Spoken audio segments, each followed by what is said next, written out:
FedEx courier സർവീസിൽ നിന്നാണ് എന്ന വ്യാജേന വരുന്ന ഫോൺ വീഡിയോ കോളുകൾ തട്ടിപ്പാണെന്ന് കേരള പോലീസ്. ആധാർ കാർഡും ബാങ്ക് വിവരങ്ങളും ഉപയോഗിച്ച് കൊറിയർ ബുക്ക് ചെയ്തു എന്ന പേരിലും തട്ടിപ്പ് നടത്താറുണ്ടെന്ന് പോലീസ് പറയുന്നു. മുതിർന്ന പോലീസ് ഓഫീസറുടെ യൂണിഫോം ധരിച്ച് വീഡിയോ കോളിൽ വന്നായിരിക്കും തട്ടിപ്പ് നടത്തുന്നതെന്നും നിങ്ങളുടെ സമ്പാദ്യ വിവരങ്ങൾ നൽകാൻ പോലീസ് ഓഫീസർ എന്ന വ്യാജേന തട്ടിപ്പുകാരൻ ആവശ്യപ്പെടുന്നു.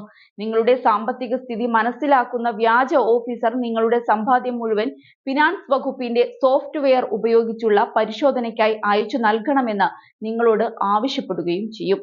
തട്ടിപ്പിനെ കുറിച്ചുള്ള വിശദ വിവരം പോലീസ് ഫേസ്ബുക്ക് കുറിപ്പിൽ പങ്കുവെക്കുന്നുണ്ട്.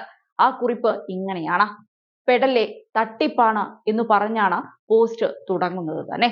ഫെഡെക്സ് കൊറിയർ സർവീസിൽ നിന്നാണ് എന്ന വ്യാജേന തട്ടിപ്പുകാർ വിളിക്കുന്നു. നിങ്ങളുടെ പേരിൽ ഒരു കൊറിയർ ഉണ്ടെന്നും അതിൽ പണം, സിം എന്നിവ അടങ്ങിയിട്ടുണ്ടെന്നുമായിരിക്കും വിളിക്കുന്നയാൾ അറിയിക്കുക. നിങ്ങളുടെ പേരിൽ നിങ്ങളുടെ ആധാർ കാർഡും ബാങ്ക് വിവരങ്ങളും ഉപയോഗിച്ച് കൊറിയർ ബുക്ക് ചെയ്തു എന്ന പേരിലും തട്ടിപ്പ് നടത്താറുണ്ട്. നിങ്ങളുടെ ആധാർ നമ്പറും ബാങ്ക് അക്കൗണ്ട് വിവരങ്ങളും നിങ്ങളോട് തന്നെ തട്ടിപ്പുകാരൻ പറഞ്ഞു തരുന്നു. പാഴ്സലിലെ സാധനങ്ങൾക്ക് തീവ്രവാദ ബന്ധമുണ്ടെന്നും കൂടുതൽ വിവരങ്ങൾ അറിയിക്കാൻ ഫോൺ CBIയിലെയോ സൈബർ പോലീസിലെയോ മുതിർന്ന ഓഫീസർക്ക് കൈമാറുന്നു എന്നും പറയുന്നതോടെ മറ്റൊരാൾ സംസാരിക്കുന്നു. പാഴ്സലിനുള്ളിൽ MDMAയും പാസ്പോർട്ടും നിരവധി ആധാർ കാർഡുകളും ഒക്കെയുണ്ടെന്നും നിങ്ങൾ തീവ്രവാദികളെ സഹായിക്കുന്നുവെന്നും പറയുന്നു. വിശ്വസിപ്പിക്കുന്നതിനായി പോലീസ് ഓഫീസർ എന്ന് തെളിയിക്കുന്ന വ്യാജ ID കാർഡ്, പരാതിയുമായി ബന്ധമുണ്ടെന്ന് തെളിയിക്കുന്ന വ്യാജ രേഖകൾ തുടങ്ങിയവ നിങ്ങൾക്ക് അയച്ചു തരുന്നു. ID കാർഡ് വിവരങ്ങൾ വെബ്സൈറ്റ് മുഖേന പരിശോധിച്ച് ഉറപ്പുവരുത്താനും ആവശ്യപ്പെടുന്നു. മുതിർന്ന പോലീസ് ഓഫീസറുടെ യൂണിഫോം ധരിച്ച് വീഡിയോ കോളിൽ വന്നായിരിക്കും അവർ ഈ ആവശ്യങ്ങൾ ഉന്നയിക്കുക. തുടർന്ന് നിങ്ങളുടെ സമ്പാദ്യ വിവരങ്ങൾ നൽകാൻ പോലീസ് ഓഫീസർ എന്ന വ്യാജേന തട്ടിപ്പുകാരൻ ആവശ്യപ്പെടുന്നു.